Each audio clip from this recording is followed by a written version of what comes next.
Welcome to another episode of the RAG podcast. And for those of you who don't know, the RAG stands for Recruitment Agency Growth. Since early 2019, I've been interviewing the most successful and innovative recruitment owners to learn how they rose to the top of their game. In season 7, I'm going to be having raw, authentic, and insightful conversations with agency owners, entrepreneurs, leaders, people across the industry. And I want to be learning about their ambitions, what's happening behind the scenes in their agencies today, and their plans to navigate difficult market conditions. I'll be bringing you the latest and greatest recruitment stories every single week on Wednesdays at noon across multiple platforms. Stay tuned. Hello and welcome back to another episode of the RAG podcast. On this week's show, I'm joined for the first time by someone who's unemployed. So, I always interview founders and leaders of recruitment firms. This guy, Kevin Frater, is an absolute legend. This guy was at the Frank Group.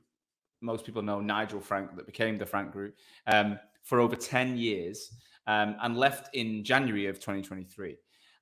He started off in a role where he was doing like client development, having spent 4.5 years with the Allegis Group, and then he became a fixer. This guy would go to different offices and effectively turn them around. First was London, then was Singapore, and then he spent 6 years in Germany, where he walked into a team of 12 recruiters, and 6 years later left with over 180 staff, with one of the highest performing teams in the Frank Group globally. And he went through 2 events with the Frank Group where he made a lot of money, and he finished up at the start of this year to take some time out before he goes into his next opportunity. And he is going to be looking to join it looks like he's going to be looking to join a firm as opposed to launch his own business. So in this episode, we got into the detail of turning around underperforming sales teams or recruitment teams. We talked about his ability to let others do the hard graft, but what it took to be a true leader behind the scenes so that people could flourish. We talked about international travel, the challenges personally and professionally, and balancing everything in between. But we also talked about the growth, the rapid growth, and what it takes to go from 12 to 180. So if you're a recruitment manager or recruiter that wants to get into recruitment management and grow your career by being behind the scenes, this is going to be an amazing episode. But also if you're a recruitment business in need of a recruitment director, someone who's going to run the business and take international operations and drive a really scalable, repeatable model, then again, listen to this because he might be your guy. And if he isn't your guy, he's going to teach you a lot in the process. So without further ado, Kev, welcome to the RAG podcast. Super. Thank you, Sean. Pleasure to be here. Oh, well, we finally got here. When did we speak about this? It was about a month or 2 ago? Oh, God. It was a couple of months ago, wasn't it? At least. Maybe March time, something like that. Yeah, I was bored at home, just playing around. So I've done you a little introduction, but it never does it justice, Kev. Do us a favor, for the listeners' benefit, just give us a little bird's eye view of who you are right now, and then we're going to go back and tell your story. Yeah, sure. So ultimately, name's Kevin Frater, 39 years of age. As you guys can probably tell, I'm from the northeast of England. Yeah. And I've spent my career, the last 16 and a half years, working in recruitment. Yep. Firstly with the Allegis Group down in London. So I did 4.5 years with the Allegis Group, and then the last 11 years with the Frank Recruitment Group. Yeah. And how would you say your last role was with the Frank Group? Like, what was your final position? So the last 6 years were spent in Germany, starting out in Berlin, but I worked my way across the country to the likes of Cologne and Frankfurt, setting up operations over there. And it was an absolute blast. I loved it. I was only supposed to be there 6 months, Sean, and then ended up being there 6 years. So you were meant to launch a German presence, and you grew it to what was the headline numbers you grew that? In the end, in Germany alone, I think we had 170 to 175 heads, something like that. And then there was a further 50 to 60 people over in Switzerland. Although I can't take any credit for that. There was someone else who kicked that on to the size it is. I looked after Switzerland when I very first started. I had a handful of people doing that, but the business found someone on the ground in Switzerland who could get that to the next level. That was that. 170, 180 heads, something like that in Germany. Do you speak any German? A little bit. Not enough. German. Bit of Geordie German. Yeah, imagine that. I'm told my German accent's actually very good. Really? Wow. Yeah, there you go. But I always think Scousers sound a bit more German. They do a lot of ich in the things they say, and they've got like a German twang, so they should be good at it. I don't know about Geordies. But look, Kev, the reason I wanted to interview you is like the Frank Group's one of those brands, right? I haven't interviewed the founder. I hope I will one day. Yeah. But it's a story I've not told from any, I'm not told from any direction. And they're a business that the industry, respects and knows, and everyone knows. Everyone knows. When I landed in London in 2012, actually, I had 3 job offers. A company called Venquist, a company called GCS, who I've also had on this show, and Nigel Frank International were really? my offers. Yeah, and remember who you interviewed with back then? I think it was a West Ham fan in London. I'm sure his surname was, I forget his name now. Andy or something. I don't know. He's a really good lad. Really, maybe Alex, maybe Andy. Really good lad. He's on King Street, I think, in London, in the city. And the role was to recruit internationally, like Microsoft Dynamics internationally, sat on with a headset on. And at that age, and I wanted to be out and about meeting people in London, so I turned it down. But the success of the guys in the office, I remember thinking, wow, if that's true, some absolute monster billers. A guy called Ben, who I don't know his full name, but he was sat in the room and they were like, yeah, that guy bills £1 million. And I was like, you look like, look like butter wouldn't melt, but clearly did something right. So you finished up. When did you finish up with the Frank Group? I finished up with FRG at the end of Jan of this year. Right. Yeah. Why are you not there now? It just felt like time to move on. I've been there, like I said, 10 and a half, 11 years. I'd promised my fiance and the family I'd make this my last year in Germany. I'd said that about 3 times now. And it just felt like the right time to move on, do something a little bit different. I'm not going to lie to you. Looking at the macroeconomic climate, I did think, this is a good time to take a year off. So really? Yeah. And you'd obviously... And you'd realize some benefits, right? There was an element of, did they go through an event that you managed to get, you had shares involved and you managed to realize some money from that? Yeah, absolutely. So when I first came on board, not long after that, Sean Frank Wadsworth, which is where the name comes from. He was the original founder along with Nigel O'Donoghue. Sean did his first transaction, I think it was around 2012, with Living Bridge. Who were formerly known as ISIS, believe it or not. Right. They had to very quickly change their names for obvious reasons. But first transaction was with Living Bridge, so I got a small part in that. And then more recently, there was a sale to TPG in 2016. Mm-hmm. So two big events for the company, and lots of beneficiaries. So and that must have give you a cushion, I suppose, to take a decision like this and take some time out. Yeah, absolutely. I think it's fair to say the bulk of that money that I recognised out of the 2016 deal went into my property investments in the Northeast. So we talked about this before. I've got 16 properties that we have as a side business, so that helps pay the bills and keep things ticking over. And FRG in particular changed my life from a financial standpoint. So put me in a nice position to take some time out. So here we are. Amazing. Yeah. Well, we'll get into all this. So take us back then to the... I want to focus on the Frank Group. I think it's fair to talk about Allegis. Yeah. What's the story there then? How did you get into that business?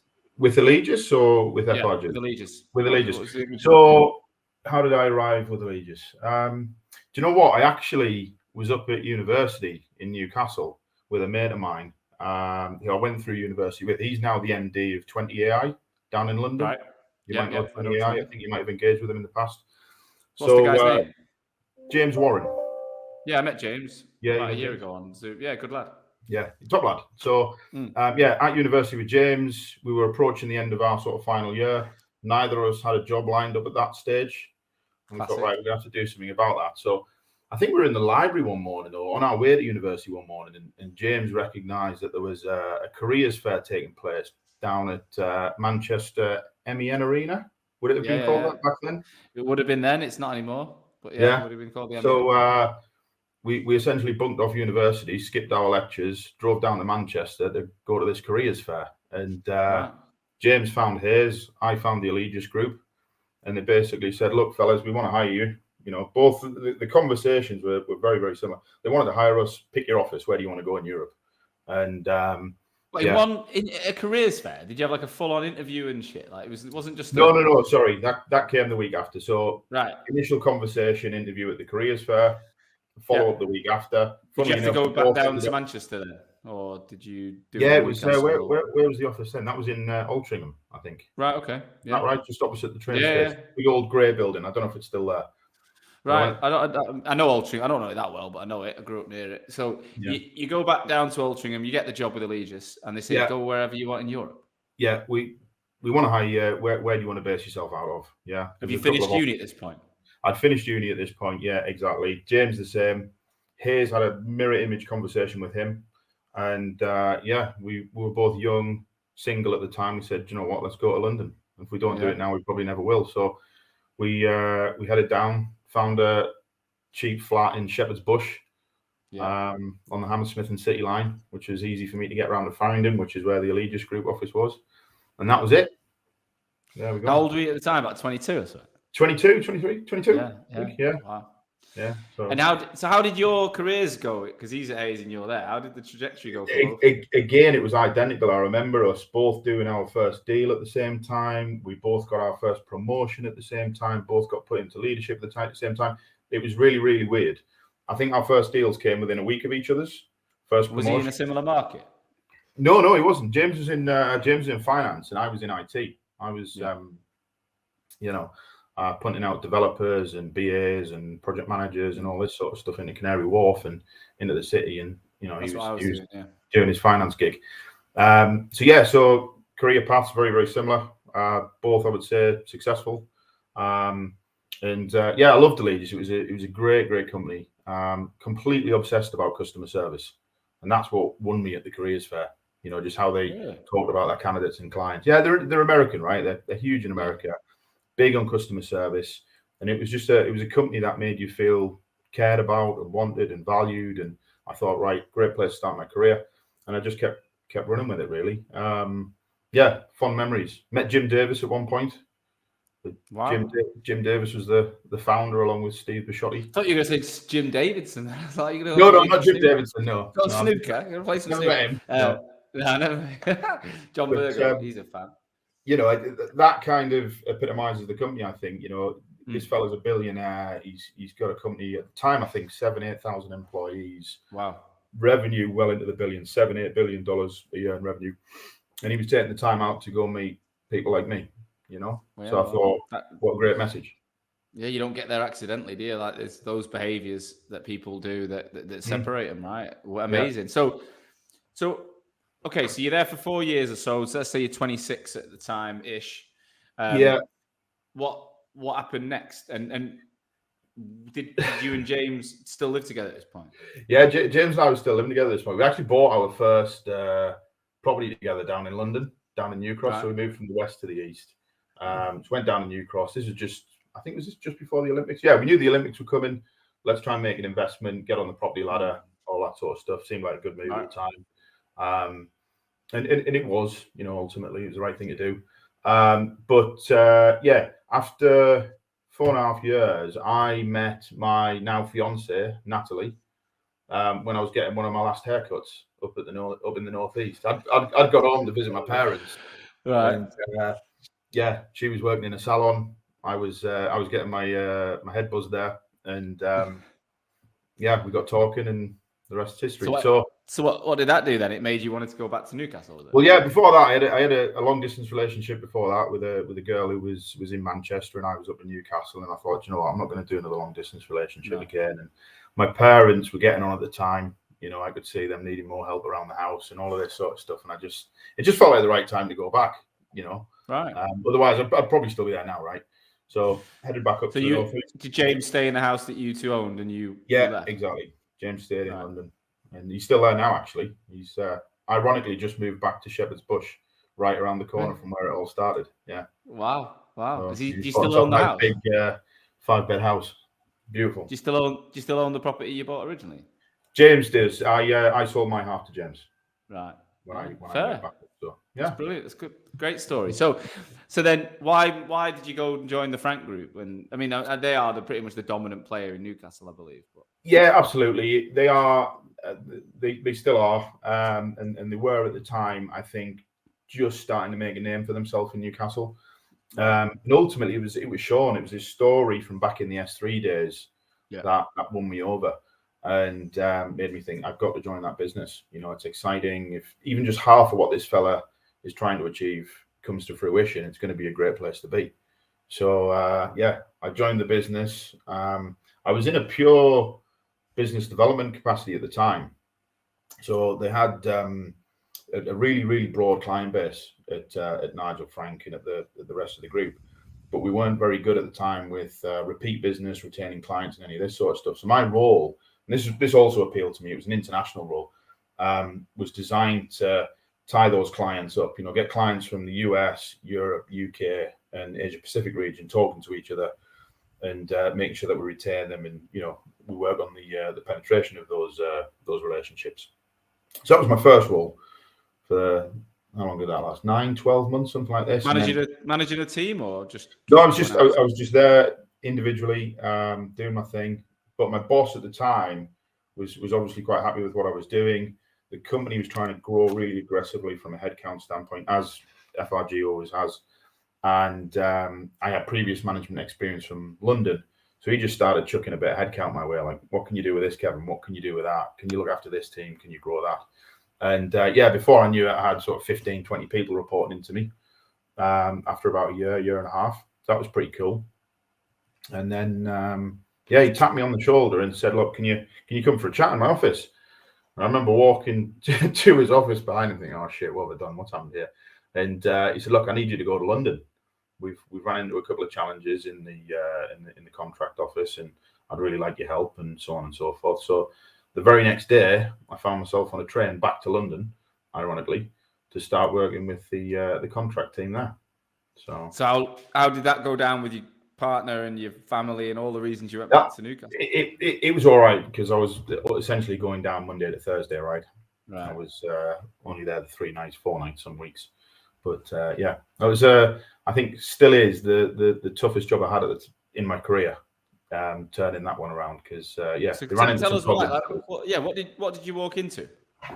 So the previous two managers from that department had moved on in fairly quick succession, and I think the culture wasn't quite right in the office at the time. The guys down there, great bunch of people, like really, really top people, had lost the way a little bit. There was a bit of a distrust between them and the business, and so it was a big job. And I think me coming from the northeast down to London, that didn't sit particularly well with them. And my way of doing things, shall we say, was a little bit different to theirs. Because I had 5 years with Allegis. They operated through a 180 model. They were absolutely obsessed with customer service and things like that, whereas FRG were just out there slinging CVs and trying to get to market first, which was probably the right thing to do. So we had a bit of a clash of styles at first, but after a couple of months, managed to turn that around, and it went really well at the end. Let's go into a bit more detail then. So what you walk in, how many people are there? Oh God, let's say 14, 15 heads at the time. All right, and what level of people are we talking? Mixture. You had a couple of TLs, you had a couple of consultants, principal consultants, TRCs. Nothing major. Fairly small office off Fenchurch Street. Yeah. Right.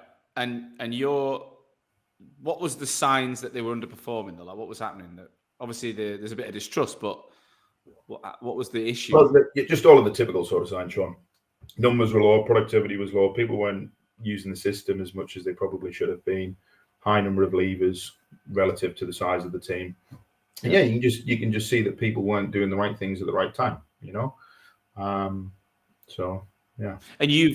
long have you been with the business at this point? So at this point, I'll have been with the business approximately 18 months, something like that. So you know how Frank Group works. I know how Frank Group works. You also got more experience at Allegis. So did you try and adopt to the Frank Group way of working, or try? I had to. If I didn't, I would never have survived, because trying to change the Frank Group's culture was going to be an impossible task. Sean had his way of growing the business. Super smart fella. Like, he's brilliant. He's one of the best. And for me to go into FRG and think I can do it differently in there would be wrong of me. So I had to adapt using some of the skills that I picked up at Allegis around customer service and how to tie relationships together and all of that sort of stuff. So. Are you spending hours on LinkedIn and cold outreach and want more business coming to you over your competition? Well, if you're the founder or leader of a recruitment agency, here's what we can do for you. At Hoxo, we'll give you the training, support, and resources to take you from what I call an offline recruiter, reliant on posting jobs and sending in mails to open up new customers, ultimately looking like every other recruiter on LinkedIn, to being an online recruiter, being seen by over 25,000 relevant people, driving a 200% minimum increase in engagement on your profile, and seeing daily lead lists from LinkedIn that you can follow up with in 6 weeks' time. And if you don't perform, you don't pay.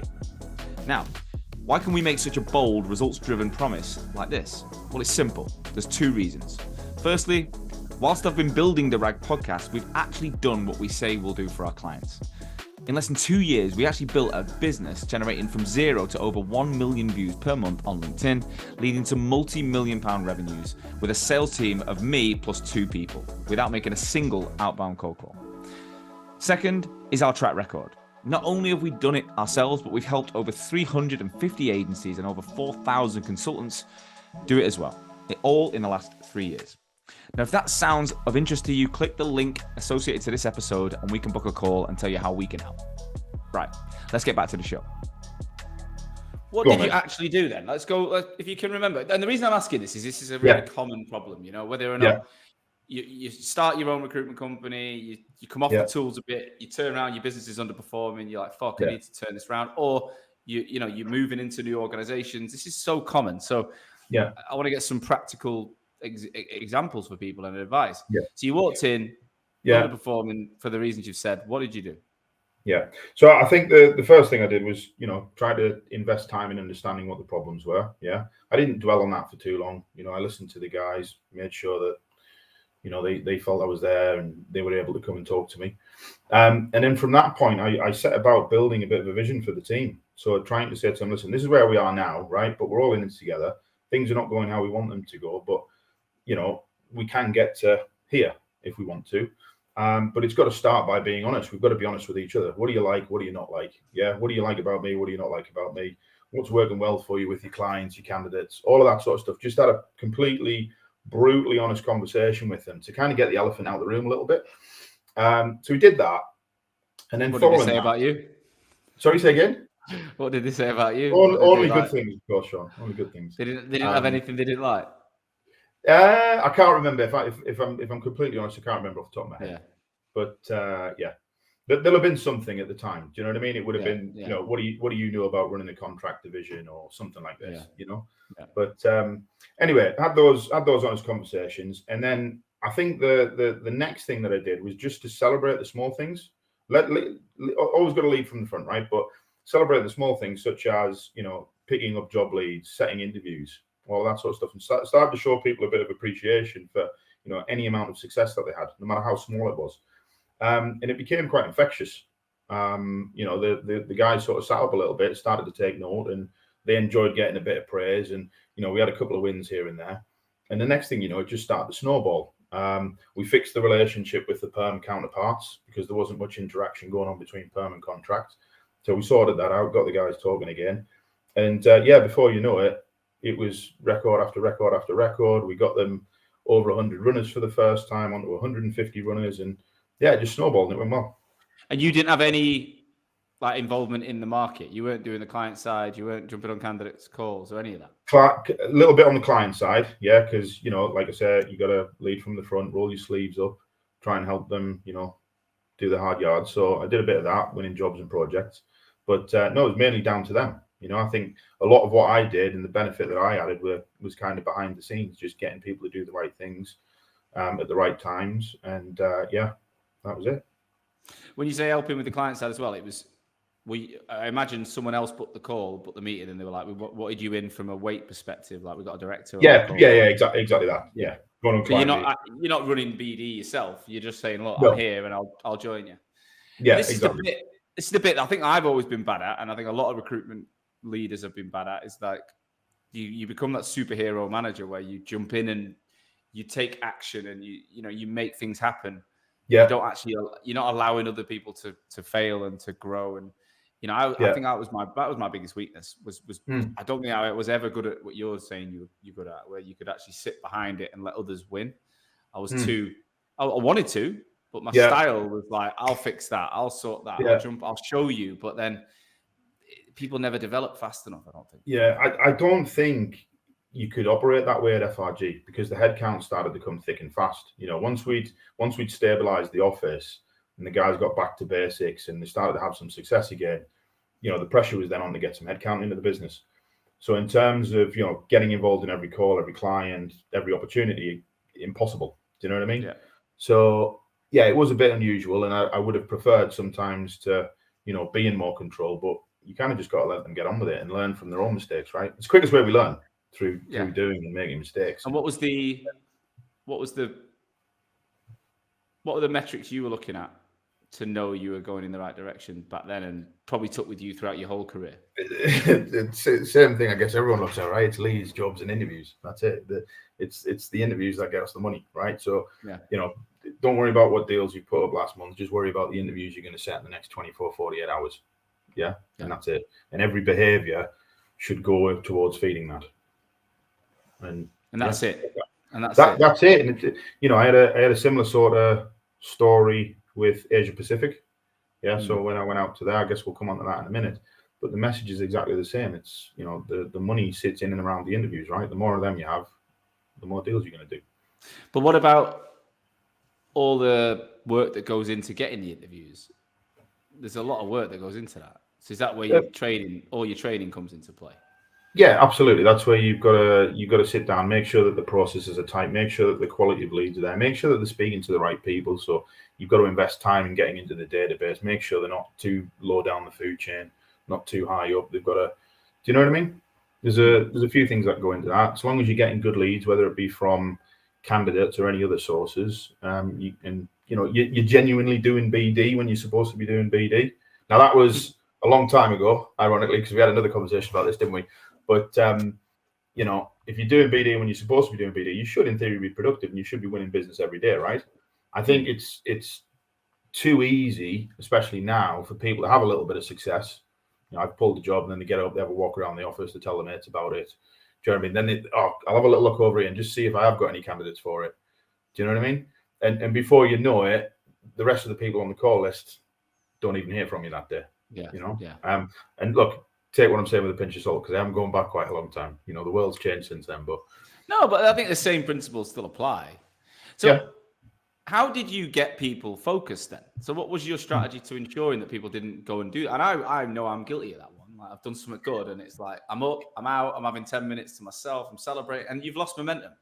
Yeah, I think you've got to make sure people understand what the good and the bad looks like. Take the time out to understand what it is that they want to achieve personally, what they want to achieve professionally. Map out what do we need to get there. There's your red line. Okay, if we're doing any less than that, it's not so good. If we're doing more than that, we're great. We're all happy, and off we go. And then you wrap that around with a lot of positivity, high fives, hugs, beers, thank yous, well dones, some awards, and some praise. And the next thing you know, it just becomes really, really infectious. And yeah, that's what they want to do. You make it sound so easy, Kev. Say again? You make it sound too easy, Kev. I do, don't I? Yeah. Maybe that's your skill set, right? Most people, Maybe. being a recruitment manager is got to be one of the hardest jobs in the industry, right? Billing manager is a nightmare when you're trying to do both. Yeah. And not every business will go to management. Like literally, at my last podcast, there's a guy who Hanover Group, and they're really flat structure, and even as a CEO, he's still got a bit of a billing target, right? Yeah. So there's some organizations that don't believe in management; they just believe in everyone's still a revenue generator. And it's about coaching and leading. And then there's other businesses like the Frank Group and Faden. And to be honest, the ones that have grown real headcount, they typically have different levels. And there's a bit of a hierarchy. And there's people like you that, because you're constantly dealing with that inflow of new starters, trainees as well, not even experienced people. Yeah, you haven't got the time to do everything. Yeah, I think that's it, Sean. I think you've hit the nail on the head there. It's the FRGs and the Faders of this world that it makes it really difficult to lead and bill when you've got that constant stream of new people coming through. Without that, you can justify it. But yeah, what was their methodology around internal recruitment? How often? How would they do it? Like, what was in those days? What were the ratios they were trying to achieve? Ratios, good question. I would be lying if I could remember way back then. But ultimately, the rule of thumb, we would never have more than 30-35% TRCs in the business at any one time, right. training recruitment consultants. Yeah. It then becomes a little bit unhealthy. So we'd push ourselves as much as we could up to that point. So whatever the team, the division, the office needed at that point, we would have an influx of trainees that would go into what we then, back in the day, called a boot camp, which was a really strict 4 weeks worth of training to get them, prepared for doing the job. So the idea was, when they come out of the boot camp, you as a manager, you've got something that's half polished, ready to go, and you've kind of just got to pat it in the right direction a little bit. Do you know what I mean? Right. So I call my branding training the personal brand bootcamp, because I believe in that style. I believe it's a really good, intense way of learning. And but you need enough. You can't have a bootcamp in a day. It needs to be over a period of time so you can put theory into practice, right? Yeah, absolutely. So would those bootcamp members be already in a team and be half learning, half doing, or would they be in a training environment for that month and all the work they do is a training style? Mainly learning for the first week, so classroom-based training, and then it evolved over time. So back when I was in London, what would have happened then? I think it actually would have been up to 2 weeks classroom training, actually, and then week 3 you would start picking up the phone. But during that point, you would be doing that still with your peers in the training camp, if that makes sense. Do you know what I mean? Yeah. After week 3, week 4, depending on the size and the ability of the trainees in question, then they would kind of get released into the sales floor, which is when they'd sit with their team leads and managers, and they'd learn on the job. Do you know what percentage of people you hoped? Like, what was the rule? How many people were going to make it? Like, was there a line that you'd say 50% make it? An unwritten rule, you'd hope at least 50% were going to make it through, right, and make you some money somewhere along the line. If you could do that, then you were laughing, right? Yeah. I remember we were tiny compared to that. I mean, 50 employees taking on groups of 5 and 10. Yeah. I used to feel it when people didn't work. I felt it. And my boss was like, Steve was ex-Hydrogen, bigger. I think it was either at Robert Walters or Michael Page. Robert Walters. And he was like, you've got to accept the reality of those ratios. And you've got to be, you've got to be okay with that. So if you know you're bringing in 10 and 4 are going to make it, then you're going to get 20. You can go and get 20 or 30, and you're going to get 12. Or like, it's obviously you're always trying to make that number better, but you've got to accept it. And I don't think I at the time was mature enough to get it, and I struggled with that. I think junior leaders do find that quite challenging because they have a more personal connection to the people that they're hiring. They sympathize with and probably have more in common because they're of a similar age. Maybe they found something in common during the interview process. And of course, if you're a junior manager, it's a tough conversation to tell someone it's not working out, or they need to do more, or they're not sort of, pulling their weight, so to speak. So I can understand that. And I think I probably remember feeling like that myself at one point or another. Yeah. So as you mature, you kind of realize that's how it's got to be. You got to get it. Well, so your international experience then started to kick in, and you said you went to Asia, and then you spent most of your time in Germany, right? So we quickly just go over the Asian bit first. What was that about? Similar sort of thing, and people laugh about this, like friends from the business and family and stuff like this. Again, my boss back in the day, he was happy with everything I'd done in London. Came along, got a call, Kevin, I need you to come and see me. And it was just an identical conversation to the conversation about London. This time he'd invited me to his house, so I went to his house one Saturday morning. Says, look, done a great job. Gonna say again? To Sean again? Or? No, this is not Sean. This is a fella called Phil Bauer. Who he moved on after the 2016 deal. He's retired, living the life in Spain by all accounts. Absolutely good on him. And so invited me to his house. Kevin, happy with everything you've done, etc., etc. I need you to go to Singapore. By that point, Singapore had started running into a few challenges, as had Melbourne, with regards to productivity. And yeah, I was like, all right, cool. Yeah, when do you need me to go over? And he's like, next week. And I was like, are you serious? I've never been to Singapore. I've never been that far east in my life. Did they not need a visa or something to live there? Or was he just saying? I can't remember now. I can't remember. There would have been a visa requirement to sort of live and work there, but it was like, right, I need you to go on the plane next week. So within a week, my bag was packed, and yeah, I was waking up in a hotel in Singapore, getting ready to go and introduce myself to my new colleagues out there. Left the London contract division behind, and yeah, that was that. So let's go into what year is this? Can you remember? This is 2014, 2015, something like that. So how do you position this with your fiance that you've literally been in London 4 days a week? Yeah, and that feels, when you're from Manchester, Newcastle, the north, that's still far enough, right? Bloody collies, right? Get yourself home. And then now you're like, just gone a bit further, love. Yeah, exactly. How did that go? Ironic. Look, I'll be honest with you. When we had that conversation about Singapore, I said, listen, I'll do it. Yeah, it's not something I wanted to sign up to. It's not something I ever thought about. But fuck, you need me to go there next week, I'll go. But just look after me. You know what I mean? He said, listen, you will be looked after. We'll take good care of you. Don't worry about that. So, I went home to the missus and I said, listen, got something to tell you. We're moving to Singapore. And you're like, you fucking joking?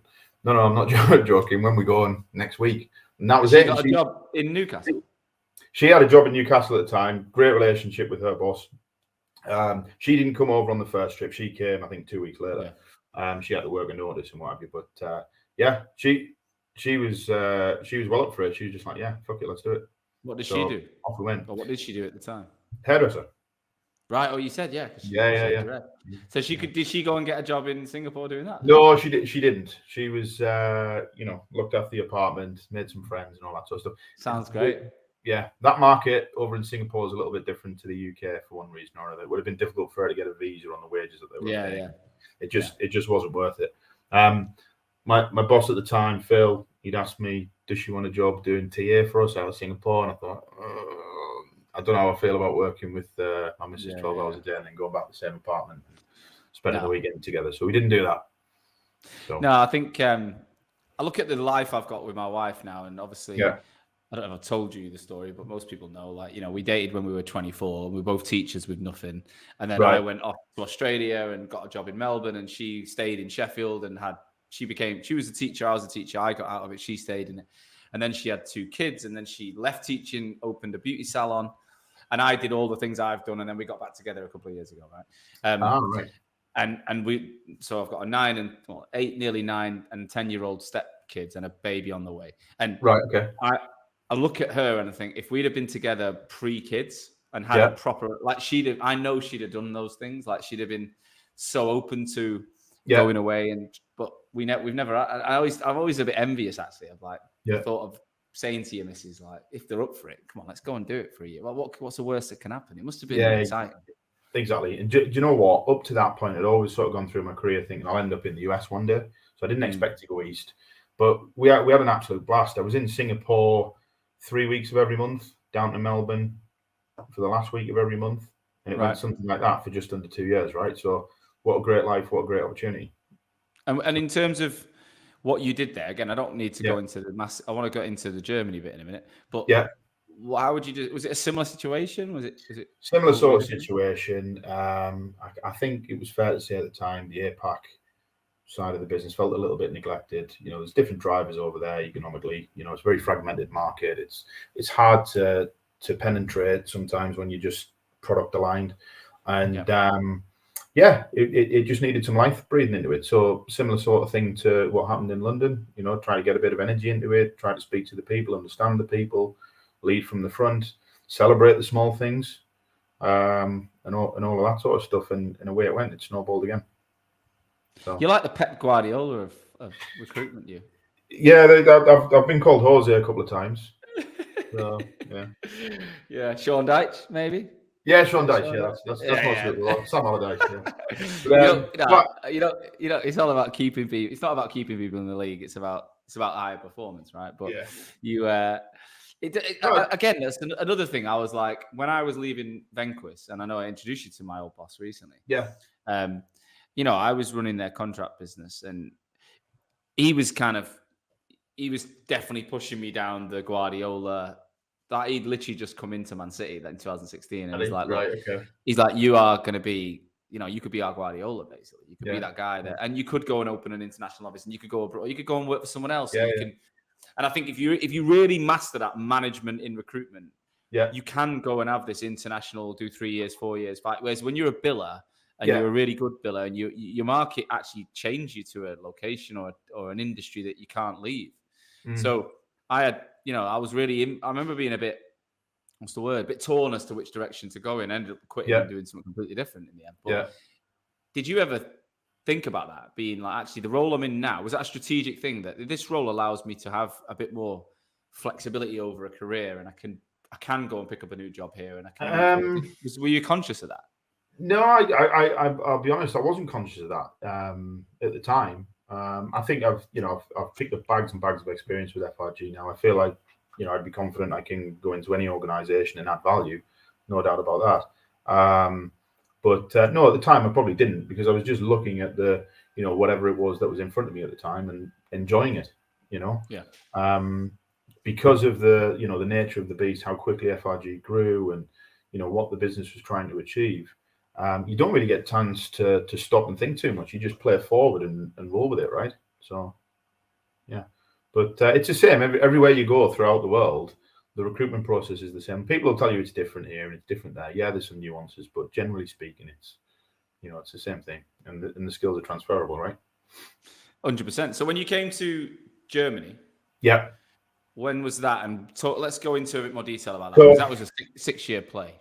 Yeah. So out in APAC, just under 2 years, our little boy came along, Alistair, who's now 7, will be 8 at the end of this year.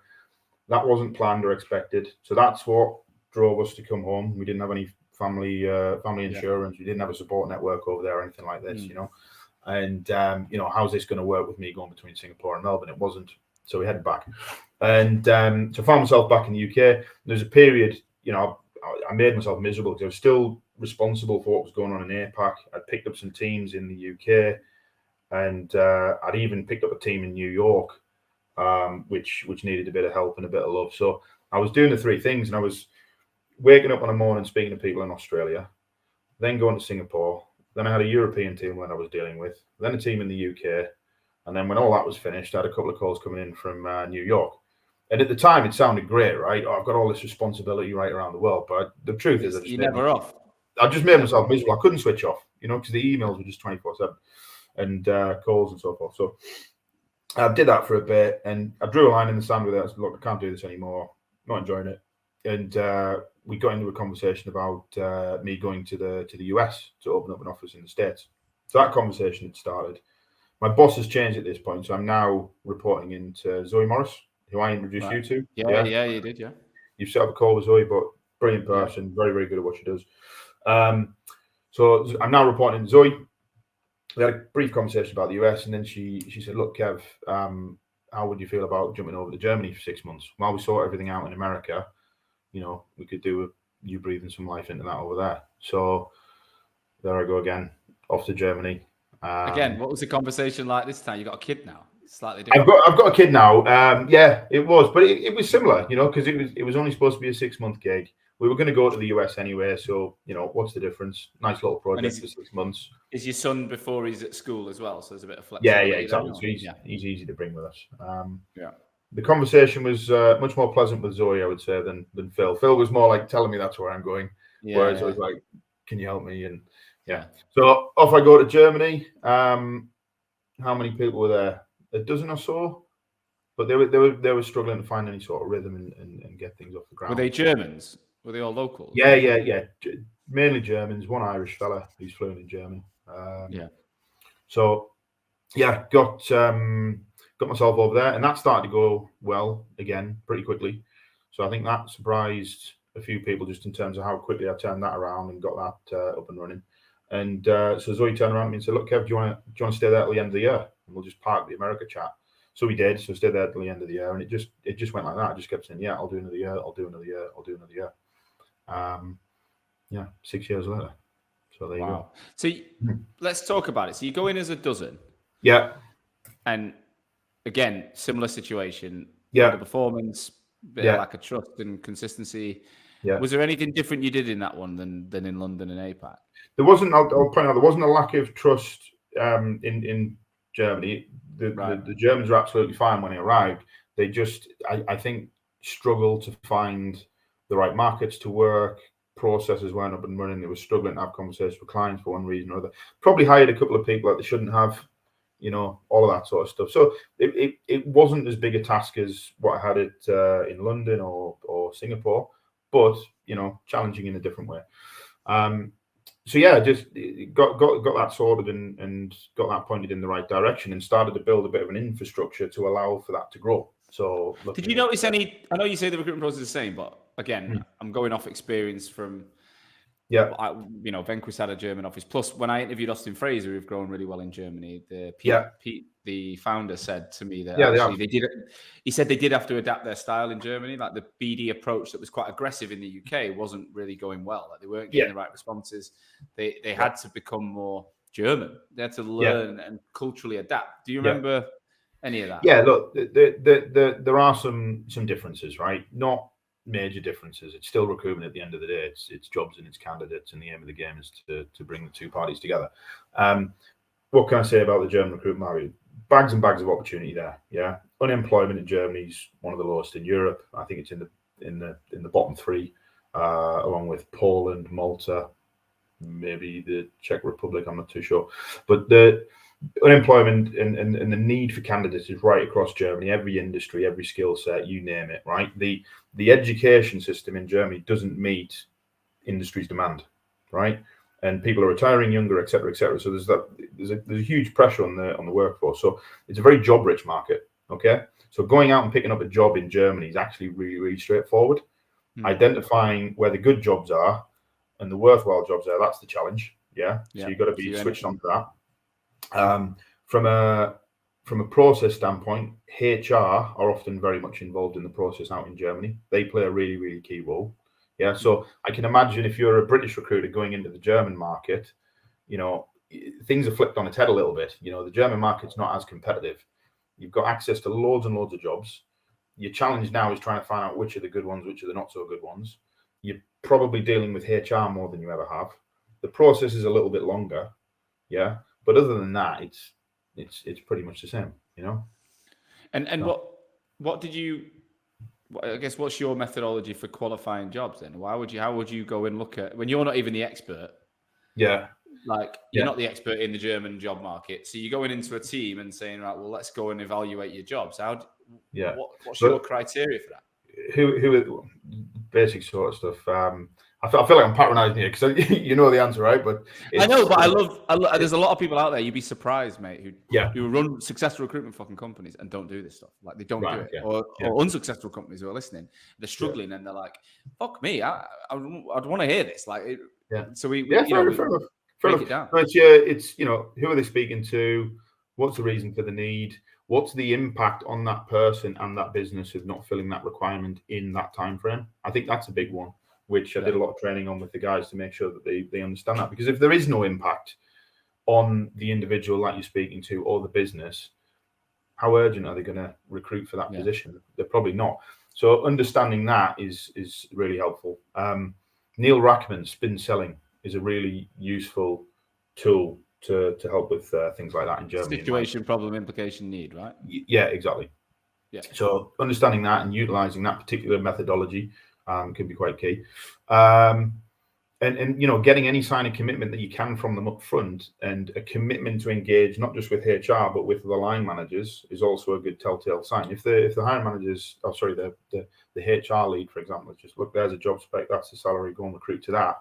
In Germany, it's probably not enough, right? Because there's millions and millions of those jobs out there.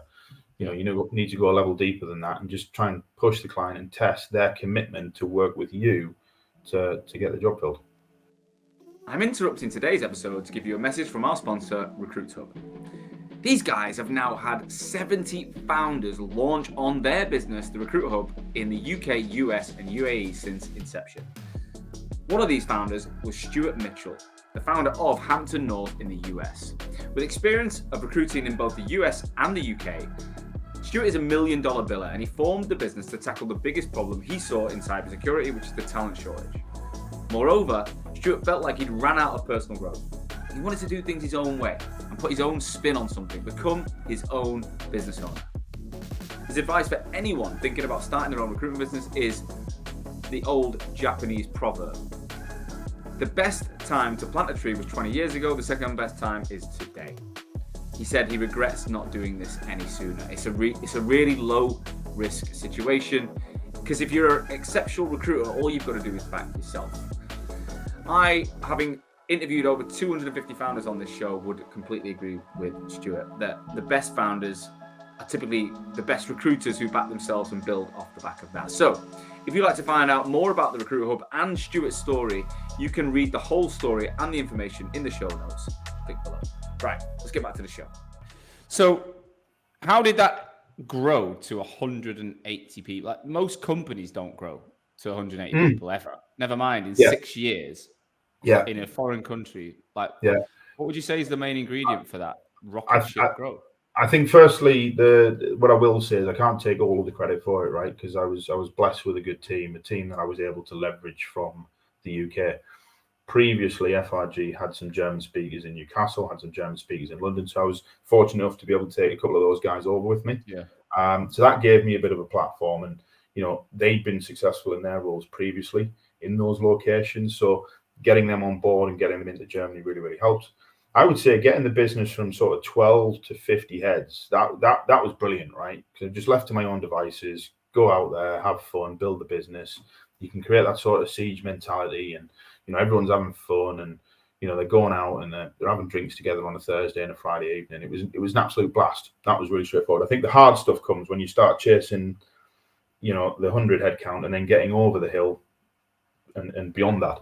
And that's where we needed a really robust support team, central services team, to help us, from a training standpoint, from a HR standpoint, all of that sort of stuff. We needed to make sure that the leadership structure was in place and people were in the right places to accommodate all of the headcount. But I remember back to your podcast with James from Storm, similar sort of thing.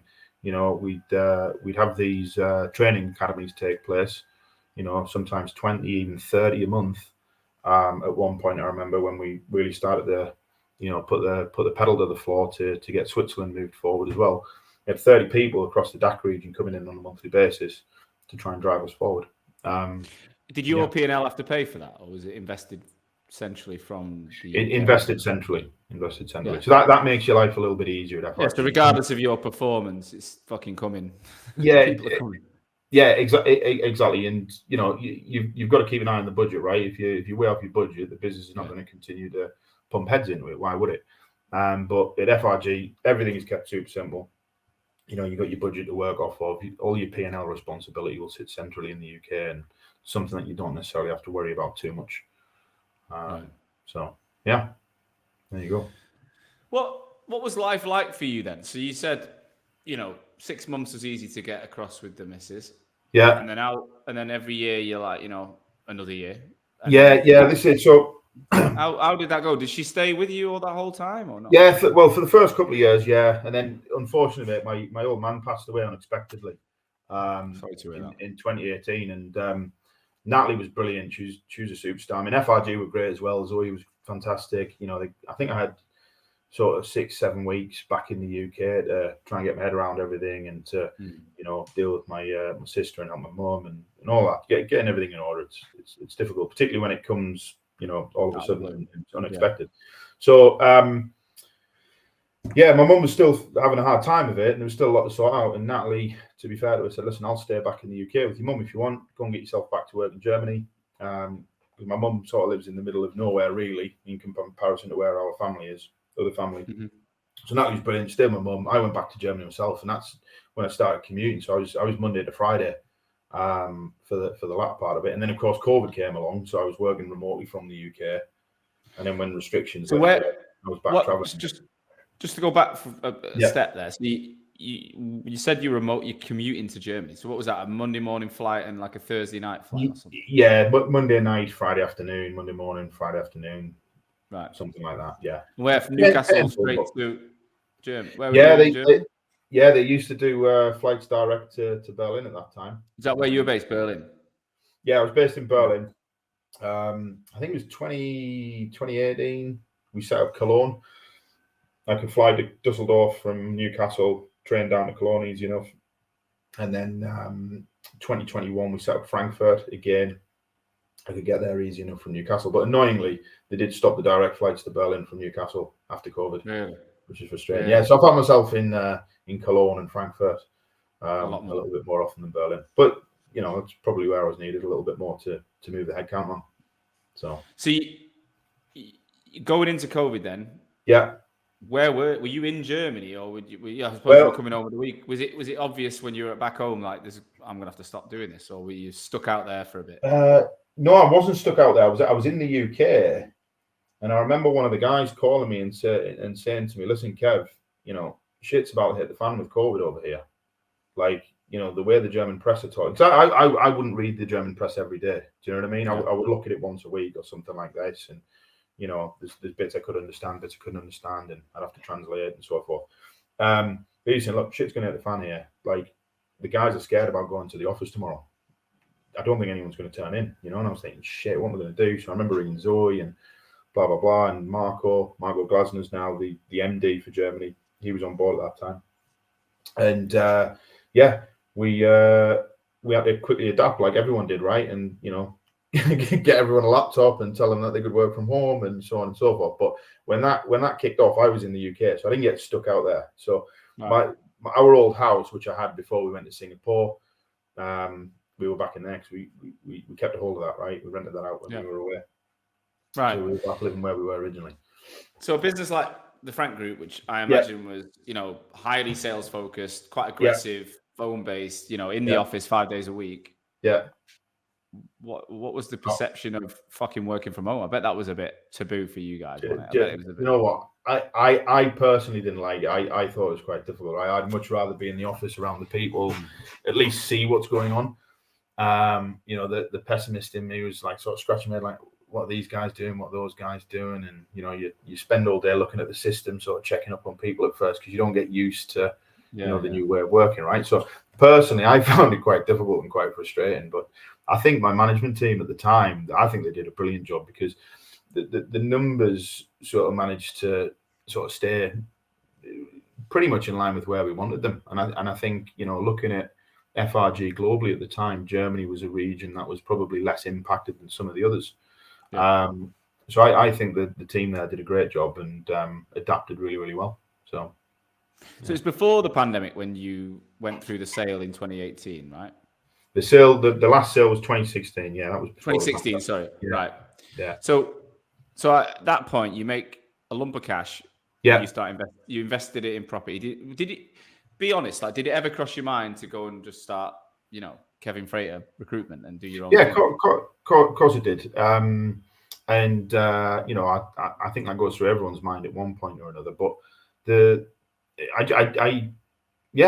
just never have, and I don't know if I ever will. I enjoyed what I was doing. I really did love the company, and I think the company changed my life. Like I said, from a financial standpoint, when I arrived at FRG, I had a big mortgage in London. This is prior to sort of selling my half to James. I had credit cards which I owed money on, and all of this sort of stuff. And I've left FRG with a good stack of cash in the bank, 16 properties, and a load of other toys that I wouldn't have otherwise. So yeah. It's FRG's been good to me. I can't. Yeah. I don't know if it's the northerner in you, but you do make everything sound simple, Kev. Like, you're just like, really? Yeah, like, because believe me, it hasn't been simple, and I've probably gone through the same challenges and pain everyone else has in the industry. But do you think people do overcomplicate things as well? I definitely think people try to overcomplicate recruitment, and I think the most successful people are the ones that just keep it simple and are laser focused on what they need to do within the day. Do you know what I mean? Too many people, I think, get distracted easily. I've been guilty of it myself in the past, when I was recruiting and I was a junior leader. But, if a junior recruiter can learn the art of discipline and just be focused in what they're doing, just keep everything simple, I think the sky's the limit. You know, you don't have to be the best salesperson in the world. You just got to follow the process and do the basics well. Yeah, makes total sense. Yeah. So when did you really start to think, you know what, like I'm coming to the end of my time here? Like, what was the signs for you that it probably was going to be you were going to part ways with the business? Good question. I would say like Christmas time last year. You know, the new budgets were getting rolled out for 2023. You know, I was looking at the market, conversations with the missus. Since then I've had a daughter. She's now 2, and you know, there's 2 kids at home now, and I just felt it was time. You know, I remember Sean back in the day used to say to us, you should never stay anywhere more than 10 years. That's when you stop learning and you stop growing. And you know, so that was in the back of my mind. It just felt like the right time. And I was itching for some time off, right? I think I'd let my health and my fitness slide a little bit. So I was looking at that, thinking, right, you know, I can get my head down and go and do some exercise. I can, just spend some time at home, and there we go. So you decide at Christmas and you're out in January. Was that the reality of how quick it turned around? Pretty much, yeah. The FRG were good to me in the sense that, you know, they were flexible with regards to my notice period and all of that sort of stuff. I think I gave them a professional handover, and it was fairly straightforward. Again, the beauty of your role was probably you relied a lot on other people to do things. Right? Yeah, you weren't the man. You were not the driver of everything. So actually taking someone out like you is, you know, relatively. There's going to be some feeling, but really that you've empowered people well enough, they should be able to step up. That's the I would say so. I think underneath me, I had a leadership team, a really solid leadership team that I think, you know, would do equally well without me. You know, that was also part of the decision-making process. I had no concern about the business falling down. Marco Glasner, I mentioned before, MD, he's now fully embedded in the business. Paul Hanley over in Switzerland, he's fully embedded in the business. The guys are maturing all of the time and growing into their roles. So, you know, it did feel like the right time to walk away. I didn't feel like I was leaving anyone sort of high and dry or going to cause any problems for the business. And that was it. Love it. So what has it genuinely been like taking a break? Like you've been working your absolute nuts off since you were 21 years old, right? Yeah. All over the world. And then suddenly it stops. No phone calls. No one. Do you know what? The first 1 to 2 weeks was strange, really, really strange. Like I'm checking my emails. I haven't got access to the company emails anymore, but I'm still checking my emails, like where they're all at. And I'm looking at my phone every 2 minutes. Weird, really, really weird. But I have to say, I've enjoyed every minute of it. I'm not in a rush to go back to work. You know, some of the people you put me in touch with, I've had some conversations with those guys, and I've been honest with them and said, look, I'm not going to do anything this side of the summer. Yeah. I'll speak to you again in September and October, ready for next year, and that's still the plan. I've enjoyed it. Got myself in better shape. Got my head into the property business. Helped the missus with that a little bit. I'm out on the market looking for a couple of other investments, and that's where we're at.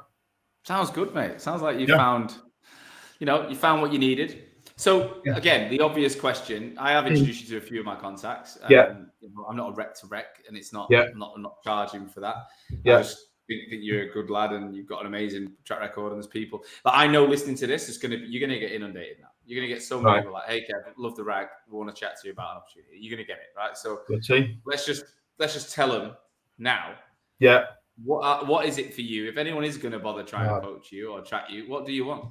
I honestly don't know. £1 million a year salary. I was sat with David Spencer Percival a couple of weeks ago in London. And he asked me that question. I said, look, sorry, David, I don't actually know what I want. I'm open to traveling again. I think the big box for me that's still not been ticked is the American one. So I would love, before my kids get too old, to go over there at some point, but I'm just not ready for that now. So I guess I think I need a company that's got plans to grow, got some ambition. You know, there's some equity on the table that I can pick up. A company where I can make a difference, which I'm confident I can do that in almost all cases. And yeah, that's it, mate. I don't know. I've got to get on with the people that I'm working with. Of course, you know, they've got to be my kind of people. Met some good companies, and you know, all of those people I have no issues with. But let's see. I don't know. Let's see. So would you see yourself working this year, or is it going to be a 2024 gig? You know? No, I think it'll probably be right at the back end of this year, beginning of 2024. Hopefully something local, something in Europe to begin with, you know, and then, you know, once I'm embedded into the business, if they've got an American presence, great. That keeps that door open. If they haven't and they wanted to set one up, then maybe I could go and do that for them. Something like that would be. And why is America like interested for you? What is it that you're trying to scratch? The market sounds great, very, very lucrative. There's no denying that. No, growing up, my dad had a couple of opportunities to go to America, and he turned them down, and he always regretted it. And yeah, it had always been in my mind. I'll go and fulfill, you know, what my dad didn't do, and so on and so forth. So I'll end up over there one day. I'm sure I will. Class. Yeah. Did you enjoy? You've been out in Florida recently. When you're there, do you feel like it's a place you can live? Yeah, I need to find some alternative food though. You know. Yeah. I did not enjoy the American diet, so I have to sort that out. But no, I absolutely, somewhere like Florida, Texas, where it's warm, near a beach or a pool, that would be an easy sell to the. Yeah, a bit like Singapore again, right? Just something like that. Yeah, exactly. Same. I think that I wouldn't move anywhere away from England if it wasn't going to increase the weather. Like, living in Melbourne, I'll be honest, was probably the worst place to go and live. In the fact that in Australia, you do get decent summers, but it's just a fucking European city in Australia, really. Like, so you know, you remember it, right? It's coffee culture. It's not about the beach, even though there is one, and we never went to it. And I was like, why am I? That's why I left. I was like, what the fuck am I doing here? Like, I'm living like I'm in Europe, and I'm 23 hours away. So I literally, you know, if I went anywhere, it'd have to be drastic weather change, drastic lifestyle change. I've got, you know, my kids. I've got 10 years till they get to an age where I'm not taking them away from their dad if we ever did anything, right? I wouldn't do that. So we've got. I've thought loads about living abroad, and Dubai's always been the one for me that I've wanted to live in because I love the location of it. You can get anywhere, one flight anywhere. Weather's great until the weather's good here, and I can come home. I'm like, just perfect for me. And I know loads of people out there and tax benefits and stuff, but there's absolutely zero chance I can get anywhere with the lifestyle I've got right now. Of course. No, I've thought about Dubai actually. That would be pretty cool. But I've never been. Maybe I'll get a quick trip into Dubai before the end of the year. Go and see it. Well, maybe wait till October, mate. Don't go before then. That'll be disgusting. It's 50 degrees right now. It's rank. It's not fun. Anyone who lives there will tell you the big sandpit is great for about half a year. A bit different for me this one. I usually it's all about founders and growth and where you're heading and in the business they're in today. I don't have any. I think you're the first guest who's technically unemployed, which is quite cool. There you go. But what an achievement! What an achievement! Now you've done some incredible things. I genuinely think you've got an ability to communicate really complex things, dead simple. You've clearly got an amazing track record. I hope people listening reach out to you and want to talk to you about opportunities. If you do, you got to let me know, and I will invoice them a hell of a lot of money. Just now, look, I'll get you back on in the future. Wherever you land, we're going to get you back on. And let's speak again in a couple of years, and I'll give you an update on what's going on and how I found that. Maybe from the US or something like that. I'm sure you will. Legend, mate. Thanks a lot. Cool. All right. Cheers, Sean. Thank you as always for listening to today's show. I truly hope that you got value from it. Honestly, it's the only reason I take time every week to ensure that my audience, you guys, future and existing recruitment owners, you're learning from each other to make this industry that I love so much stronger. And today's episode is brought to you by my business, Hoxo. I'm the CEO and founder, and we're on a mission to help brand recruitment agencies and their people better. I want to help people have the tools to stand out in the most competitive markets in the world.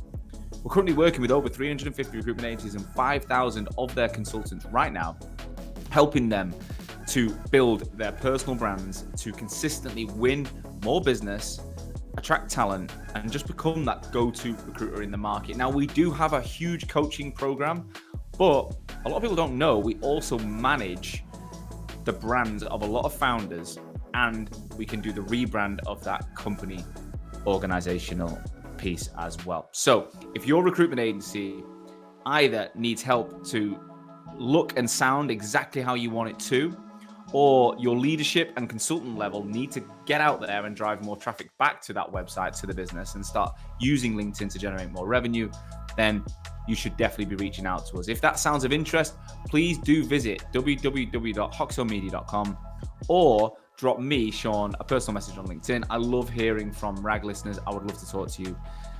Look forward to it. So I'll see you again next week with another episode. Catch you soon.